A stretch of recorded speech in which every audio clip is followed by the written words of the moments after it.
Rezeki biadillah ikhwas sekalian. Rezeki biadillah. Allah bukakan rezeki. Saya cuman karena tidak enak kalau saya mau menceritakan keadaan saya pribadi ya. Kalau pengalaman saya pribadi terlalu banyak bukti-bukti nyata subhanallah yang saya hadapin pribadi. Pada saat lagi terdesak dari sisi ekonomi, godaan luar biasa. Ada pinjaman yang berbunga, ada yang begini, ada yang begitu. Tetap saya tolak, saya komitmen.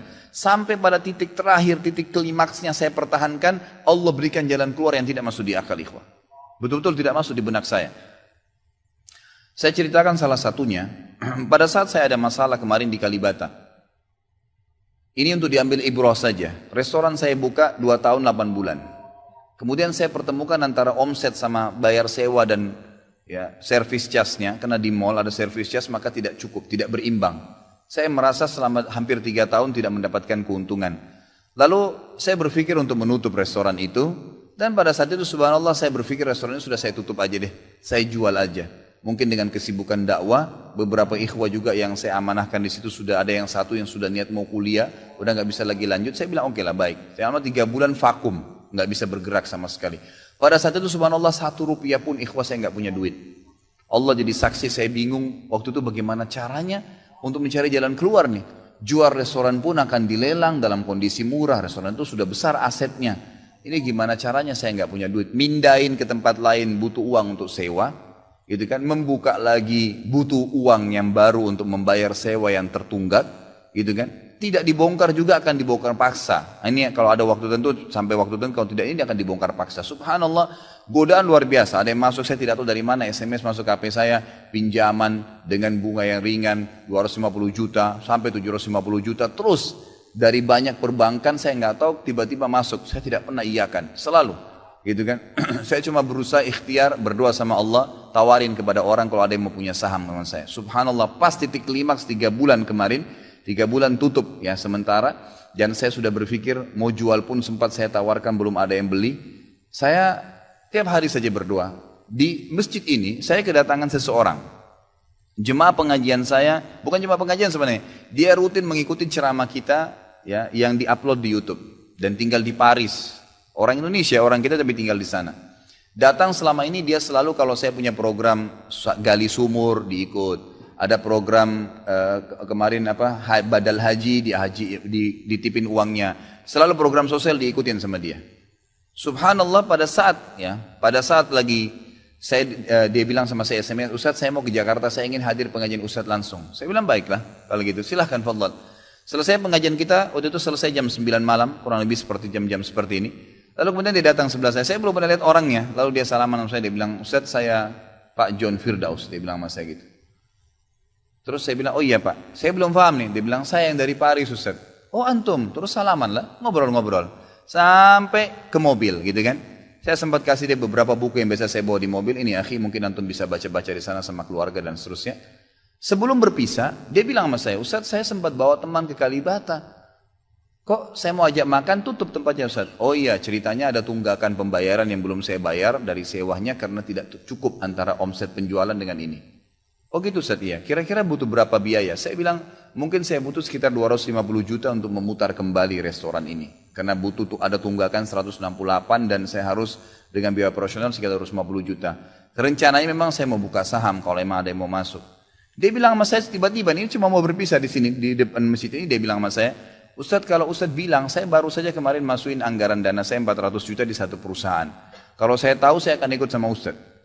Ya sudahlah akhi, qadarullah nggak apa-apa gitu kan.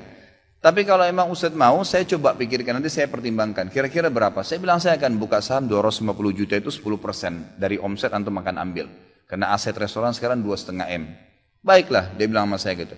Saya pulang ke Paris ini hari Senin saya berangkat. Saya bicara sama istri, saya langsung kasih berita ke Ustadz lalu saya kasih. Baiklah saya bilang kalau begitu. Dia pulang subhanallah, saya pikir ya sudahlah. Ini mungkin dia mau pertimbangkan lagi. Malamnya, pada malam itu juga, dia tiba-tiba SMS ke saya, dia bilang Ustadz setelah saya musyawarah sama istri, saya akan transfer ke Ustadz dengan jumlah 250 itu. Supaya bisa bergulir dan saya siap mengambil 10%-nya. Gitu kan, saya sujud syukur kepada Allah, alhamdulillah ada jalan keluar gitu. Subhanallah saya ke Kalibata, saya bicara besoknya sama GM-nya. Saya ngobrol, ini gimana jalan keluar saya sudah ada duitnya sekarang dan mau diputar. Oh udah gak bisa Pak Khalid. Ini kan sudah 3 bulan vakum. Udah gak bisa, harus Dibongkar, udah tutup, nggak bisa lagi. Kalau Pak Halid mau pindah tempat lain silakan. Atau mau buka sini kembali harus ganti nama. Baiklah, saya coba kembali kepada Allah SWT lagi berdoa, ya Allah berikan petunjuk, ada apa sebenarnya ini, bagaimana jalan keluarnya. Hati saya subhanallah cenderung untuk keluar, gitu kan. Udahlah mungkin saatnya untuk keluar dari situ, karena memang selama ini ada teman-teman saya berikan masukan juga yang sering datang, akhi di sini parkiran susah, akhi di sini kadang-kadang tidak ditahu dan seterusnya, lebih baik kalau ente keluar. Saya tiba-tiba berpikir mungkin saya keluar deh. Saya iseng aja di condet saya muter-muter. Coba deh saya cari ruko. Mungkin ada. Dengan 250 juta daripada saya bayar ke Kalibata. Mendingan saya sewa ruko. Mungkin bisa sewa 2 tahun. Ya, mungkin 75 juta, 100 juta per tahun. Saya bisa dapat 2 tahun. Lalu saya coba gulirkan lagi. Dengan izin Allah. Di depan rumah, di Jalan Raya Condet itu dekat rumah orang tua saya. Ada 1 ruko, 2 ruko disambung, 3 tingkat. Dan ruko itu bekas travel haji umroh gitu kan, pas dipasang spanduknya disewa, dikontrakin gitu kan. Saya langsung tanya, saya telepon, setelah saya tinjau beberapa lokasi, kemudian saya telepon, dia bilang boleh silakan bapak lihat. Saya lihat ke dalam cocok, alhamdulillah 3 lantai itu. Kemudian saya tanya sewanya, ternyata dananya juga mencukupin gitu kan, dananya mencukupin. Lalu kemudian saya mulailah ya proses, saya bayar sewanya, kemudian saya juga proses pemindahan, dan insya Allah dalam waktu dekat akan dibuka. Tapi saya melihat dari pelajaran sini ikhwah, bahwasanya jalan keluar dari Allah itu ribuan, jutaan jalan keluarnya. Sabarin aja, nikmatin prosesnya. Setiap penawaran haram, tolak, jangan pernah mau. Dengan izin Allah akan ada jalan keluar. Tidak ada. Kata Nabi SAW, man taraka syai'an lillah abdalahu khairan min.